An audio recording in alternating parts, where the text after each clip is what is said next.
2010 সালের 13ই November BNP কর্মীদের তীব্র প্রতিবাদ, আত্মীয় স্বজনদের নানামুখী চেষ্টা উপেক্ষা করে বেগম খালেদা জিয়াকে ঢাকা সেনানিবাসের শহীদ মইনুল রোডের 6 নম্বর বাড়ি থেকে উচ্ছেদ করে আওয়ামী লীগ সরকার। 3 বারের সাবেক প্রধানমন্ত্রীকে অনেকটা জোর করে বাইরে এনে গাড়িতে উঠিয়ে দেয় আইনশৃঙ্খলা বাহিনীর সদস্যরা।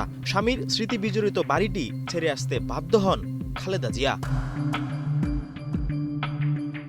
এর কয়েকদিনের মধ্যেই গুলশান এভিনিউয়ের ৭৯ নম্বর রোডে 1 নম্বর বাড়িতে ওঠেন খালেদা জিয়া। ভাড়ায় নেওয়া এই ডুপ্লেক্স বাড়িটির নাম ফিরোজা। ধীরে ধীরে খালেদা জিয়ার বাসভবন হিসাবে পরিচিত হয়ে ওঠে এই বাড়ি। আবার ফিরোজা নামটিও ছড়িয়ে পড়ে মানুষের মুখে মুখে। দীর্ঘ 15 বছর ধরে এই বাড়ি খালেদা জিয়ার ঠিকানা, যদিও একটানা এখানে থাকতে পারেননি খালেদা জিয়া। ভবিষ্যৎ হোক নিরাপদ, বিনিয়োগ হোক বিশ্বস্ত, আর আমার পছন্দ সল্ট বে। ওয়েলকাম টু সল্ট বে। 2015 সালের 3 জানুয়ারি থেকে টানা 18 দিন গুলশানে তার কার্যালয়ে অবরুদ্ধ ছিলেন বিএনপি চেয়ারপারসন। ওই বছরের 24 জানুয়ারি তার ছোট ছেলে আরাফাত রহমান কোকো মারা যান। অবরুদ্ধ অবস্থা থেকে সেই দিন ফিরোজায় ফিরেন খালেদা জিয়া। এই বাসা থেকেই আদরের ছোট ছেলেকে শেষ বিদায় জানান তিনি। 2018 সালে খালেদা জিয়াকে দণ্ড দিয়ে কারাগারে পাঠায় আওয়ামী লীগ সরকার। 2 বছর 1 মাস 16 দিন পর শর্ত সাপেক্ষে মুক্তি পেয়ে এই বাড়িতে গৃহবন্দী থাকেন তিনি। 2013 সালে আন্দোলন দমাতে ফিরোজার সামনে বালু ভর্তি ট্রাক রেখে অবরুদ্ধ করা হয়। 2025 সালের জানুয়ারিতে উন্নত চিকিৎসার জন্য যুক্তরাজ্যের লন্ডনে অবস্থান করার কারণে প্রায় 4 মাস এখানে ছিলেন না খালেদা জিয়া। 2025 সালের 23 নভেম্বর এই বাড়ি থেকেই এভারকেয়ার হাসপাতালের উদ্দেশ্যে শেষবারের মতো বের হয়েছিলেন তিনি।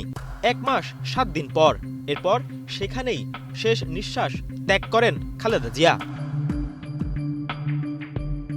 বেগম জিয়ার অবস্থানের কারণে গত 1.5 দশকে গুলশানের এই বাড়িটি হয়ে উঠেছিল বিএনপি তথা বাংলাদেশের রাজনীতির অন্যতম ঠিকানা। তবে খালেদা জিয়ার মৃত্যুর পর সেই ফিরোজায় এখন শুনশান নীরবতা। খালেদা জিয়া হাসপাতালে ভর্তির পর তার সঙ্গে ছিলেন গৃহকর্মী ফাতেমা ও রূপা।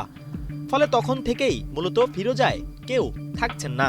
তারেক রহমান দেশে ফেরার পর পাশের 196 নম্বর বাড়িতে উঠেছেন।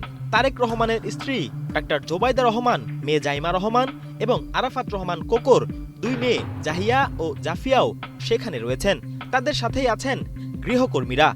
এ কারণে খালেদা জিয়াকে শেষবারের মতো ফিরোজায় না নিয়ে 196 নম্বর বাড়িতে রাখা হয়েছিল।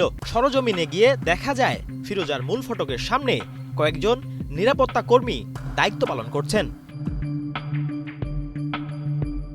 কিন্তু ভেতরের সেই চিরচেনা কর্মব্যস্ততা নেই। নেই কোনো নেতাকর্মীর আনাগোনা বা কোলাহল। বাড়ির প্রতিটি কোণে এখন কেবলই শূন্যতা। জানা যায় খালেদা জিয়ার দাফন সম্পন্ন হওয়ার পর থেকে ফিরোজার সামনে হাতে গোনা 2-4 জন নেতাকর্মী ছাড়া তেমন কেউ আসেনি। রাতের বেলা এই বাড়িতে কেউ থাকেনি।